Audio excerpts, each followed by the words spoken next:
Can you retire comfortably with $1 million? Hey, I'm Joe Curry, the founder of retirementplanningsimplified.ca. And can I retire with $1 million? It's a common question that we get. It's a common question we see Googled.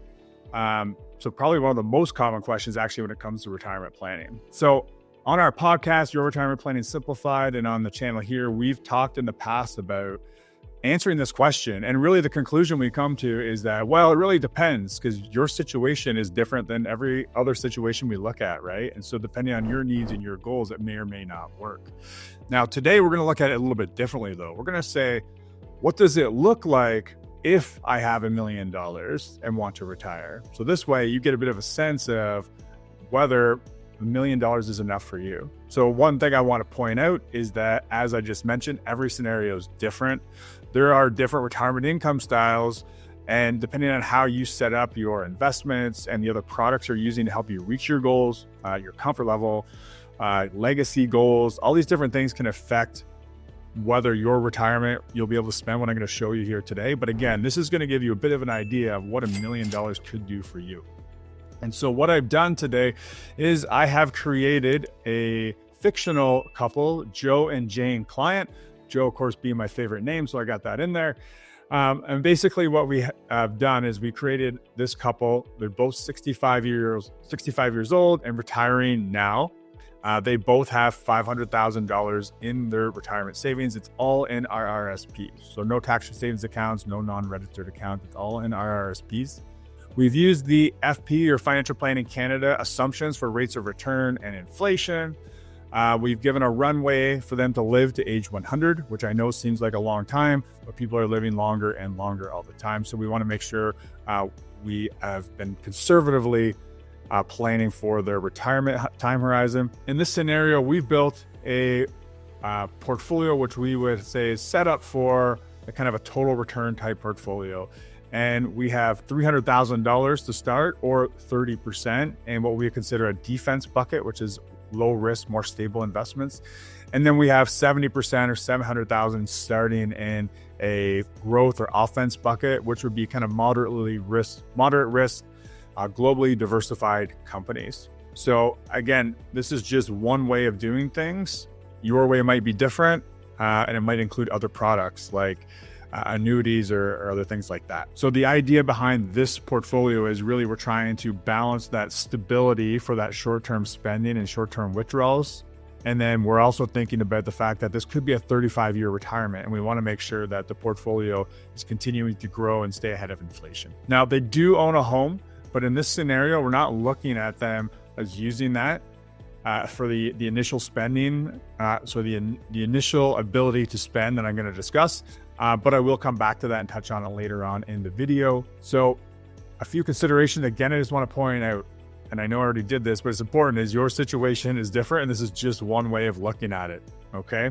So in this scenario, you also may look at things differently from your standpoint in how you spend. So in this scenario, we're looking at consistent, continuous spending throughout retirement.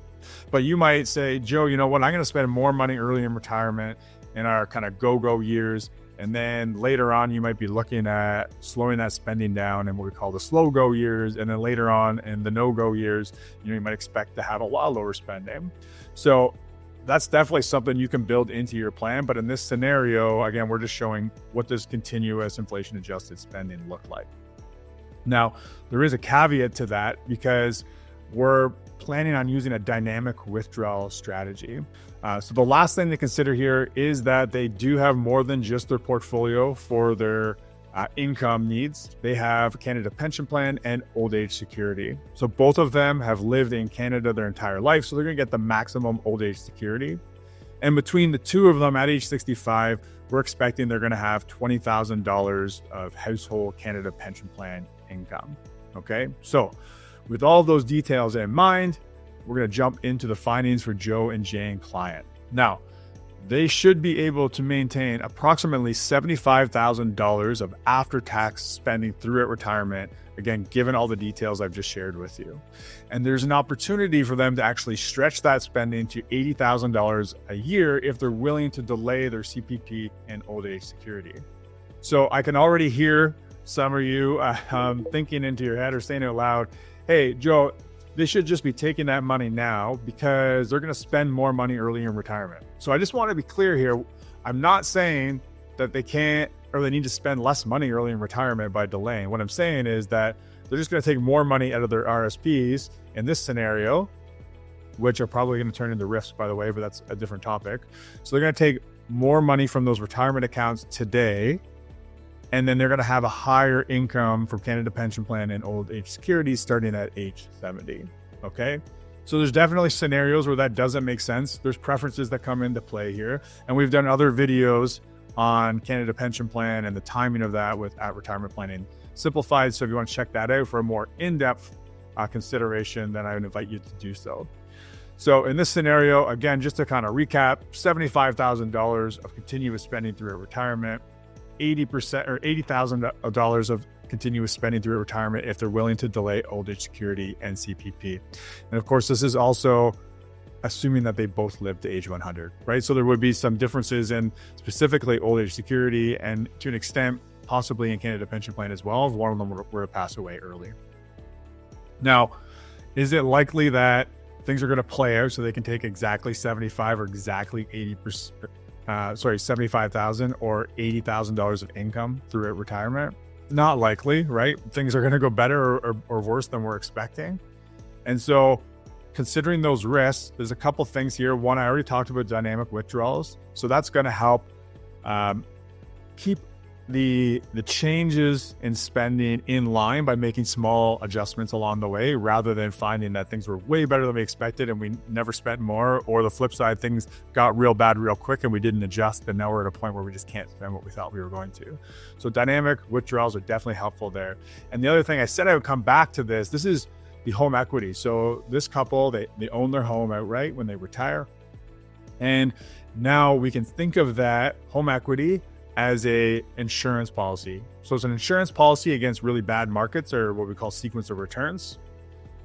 If things are way worse than they expected, and even using the dynamic withdrawals, their income came down more than they're comfortable and not able to maintain their lifestyle in retirement, we can tap into that home equity. And there's different ways of doing that. Maybe it is a reverse mortgage. Maybe it's a home equity line of credit or an all-in-one account. So there's different ways of doing that. And there's different pros and cons to each. And then alternatively, the other risk, we talk about these go-go years and these slow-go years and the no-go years. So we all assume, we're spending less money later in retirement. And for a lot of people, that is the case. But for a lot of people, they actually have a spike in spending because of healthcare type expenses, right? So maybe it's long-term care, maybe it's care in the home or renovations to make the home more accessible. So there's different considerations there. And again, having that home equity not tapped too early in retirement can serve as an insurance policy. So there you have it. We've given one answer to the question of, can I retire with $1 million? Then again, we've kind of flipped that to say, what does it look like to retire with $1 million? So that's one scenario. Your scenario is probably different than that if you have $1 million today or you're working towards $1 million for your retirement. But it gives you a bit of a ballpark what to expect. So thanks for watching this. I hope you found it helpful. And if you did, I invite you to like the video and subscribe to Retirement Planning Simplified.